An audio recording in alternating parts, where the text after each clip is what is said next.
کائنات نے جب انسان کو بنایا تو اس کے اندر ایک ایسی آواز رکھی جو ہر مشکل میں خود بخود اوپر کی طرف اٹھتی ہے۔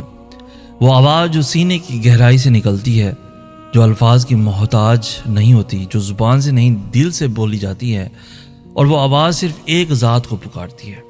آج کی اس ویڈیو کے کسی بھی حصے کو مس مت کرنا، کیونکہ جو راز میں بتانے والا ہوں وہ تمہیں اللہ کی مدد کا وہ راستہ دکھائیں گے جو شاید تم نے کبھی نہیں آزمایا۔ تم مشکل میں ہو، ہر طرف سے دروازے بند لگ رہے ہیں، دل بھاری ہے اور تم چاہتے ہو کہ اللہ فوری مدد کرے۔ آج میں تمہیں وہ 4 گہرے ترین راز بتاؤں گا جن سے اللہ کی مدد سب سے تیز اترتی ہے۔ یونس علیہ السلام کو سوچو، جو سمندر کی تاریکی میں مچھلی کے پیٹ میں ہر طرف سے مکمل طور پر گھرے ہوئے تھے، اور پھر انہوں نے وہ کلمات کہے جو تاریخ کی سب سے طاقتور پکار بن گئی، لا الہ الا انت سبحانک انی کنت من الظالمین، اور اللہ نے فوری جواب دیا۔ قرآن میں اللہ نے فرمایا کہ ہم نے انہیں غم سے نجات دی۔ یہ ثابت کرتا ہے کہ اللہ کی مدد آنے کا ایک خاص طریقہ ہے۔ پہلا گہرا ترین راز یہ ہے کہ اللہ کو اس وقت سب سے زیادہ پکارو جب دل سب سے زیادہ ٹوٹا ہوا ہو، کیونکہ ٹوٹے ہوئے دل کی آواز اللہ کے ہاں سب سے تیز پہنچتی ہے۔ جو دعا ہنسی خوشی میں کی جائے اور جو دعا آنسوں کے ساتھ مشکل میں کی جائے، دونوں کا وزن اللہ کے ہاں برابر نہیں ہوتا۔ مشکل میں مانگی گئی دعا میں ایک خاص خلوص ہوتا ہے، ایک خاص سچائی ہوتی ہے جو عام حال میں نہیں ہوتی۔ یہاں پہ مولا علی علیہ السلام نے فرمایا کہ مشکل کا ہر لمحہ دعا کا سب سے قیمتی لمحہ ہے، کیونکہ اس لمحے میں انسان کا دل اللہ کی طرف سب سے زیادہ سچائی سے جھکا ہوتا ہے۔ یہ راز یاد رکھنا، کیونکہ آخر میں اس سے بھی گہری بات آنے والی ہے۔ دوسرا گہرا ترین راز یہ ہے کہ اللہ کو پکارنے سے پہلے اپنے دل سے ہر اس توقع کو ختم کر دو اور صرف اللہ کو اپنا واحد سہارا سمجھو، کیونکہ جب تک دل میں کوئی اور سہارا باقی ہو دعا کی طاقت اتنی نہیں ہوتی۔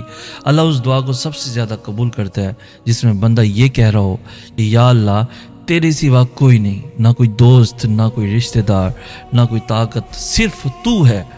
امام جعفر صادق علیہ السلام نے یہاں پہ فرمایا کہ جب بندہ تمام دروازے بند پا کر صرف اللہ کا دروازہ کھٹکھٹائے تو اللہ اسے کبھی خالی ہاتھ نہیں لوٹاتا۔ تیسرا گہرا ترین راز یہ ہے کہ اللہ کو پکارنے کا سب سے طاقتور طریقہ وہ ہے جو قرآن پاک نے بتایا، یعنی پہلے اللہ کی تعریف کرو، پھر درود پڑھو، پھر اپنی ضرورت مانگو، اور اس ترتیب میں ایک ایسی روحانی طاقت ہے جو دعا کو فوری بلندی تک پہنچا دیتی ہے۔ جب تم اللہ کی برائی بیان کرتے ہو تو دل اپنی تمام تکلیفوں سے اوپر اٹھ جاتا ہے، اور اس اونچائی سے کی گئی دعا زمین کی سطح سے کی گئی دعا سے کہیں زیادہ طاقتور ہوتی ہے۔ مولا علی علیہ السلام نے یہاں پہ فرمایا کہ جو دعا اللہ کی حمد و ثنا سے شروع ہو اللہ اسے کبھی رد نہیں کرتا۔ چوتھا اور سب سے گہرا ترین راز یہ ہے، اور یہ وہ سچائی ہے جو سب سے کم لوگ جانتے ہیں، اللہ کی فوری مدد کا سب سے بڑا راستہ یہ ہے کہ مشکل میں بھی اللہ کا شکر ادا کرو، کیونکہ شکر وہ چابی ہے جو اللہ کی رحمت کے بند دروازوں کو فوری کھول دیتی ہے۔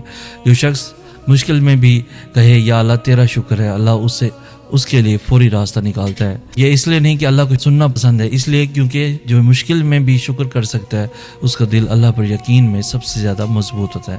یہاں پہ امام جعفر صادق علیہ السلام نے فرمایا کہ جو مشکل میں شکر کرے اللہ اس کی مشکل کو نعمت میں بدل دیتا ہے، اور جو مشکل میں شکوہ کرے اللہ اس کی نعمت کو بھی مشکل میں بدل سکتا ہے۔ اور یہ سب سے گہری حقیقت ہے کہ یونس علیہ السلام نے جو کلمات مچھلی کے پیٹ میں پڑھے وہ آج بھی اتنے ہی طاقتور ہیں۔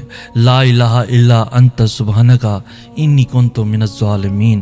یہ کلمات اپنی غلطی تسلیم کرتے ہیں اور اللہ کی پاکیزگی بیان کرتے ہیں، اور صرف اللہ کو معبود مانتے ہیں، اور ان 3 باتوں کے ساتھ جو دعا کی جائے اللہ اسے رد نہیں کرتا۔ آج جب بھی مشکل آئے تو سب سے پہلے یہ کلمات پڑھو، پھر اللہ کی تعریف کرو، پھر شکر کرو، اور پھر اپنی ضرورت مانگو، اور یقین رکھو کہ اللہ کی مدد اس دروازے سے ضرور آتی ہے جس کے بارے میں تم نے سوچا بھی نہ ہو۔ اگر یہ الفاظ تمہارے دل کے کسی زخم پر مرہم بنے ہیں تو اس مرہم کو اپنے پاس مت رکھنا، یہ نسخہ کسی اور درد مند دل کے ساتھ بھی ضرور شیئر کرنا۔ وقت گزر جائے گا، یہ الفاظ شاید یاد نہ رہیں، مگر جو سکون آج دل کو ملا ہے وہ یاد رہے گا۔ اگر یہ سکون کسی اور کو بھی چاہیے تو اس تک یہ ویڈیو ضرور پہنچانا۔ اس ویڈیو کو لائک کرنا اور شیئر بھی ضرور کرنا، اور ایسے بندے کو ضرور ٹیگ کرنا جس کو آج اس بات کی، اس ویڈیو کی بہت سخت ضرورت ہے۔ مزید ایسی خوبصورت انفارمیٹیو ویڈیوز کے لیے ہمارا چینل سید حسن ناز بھی ضرور سبسکرائب کریں۔ ہمیں کہتے ہیں سید حسن ناز، ہم ملیں گے نیکسٹ ویڈیو میں۔ تب تک کے لیے اللہ ہو آپ کا حامی و ناصر۔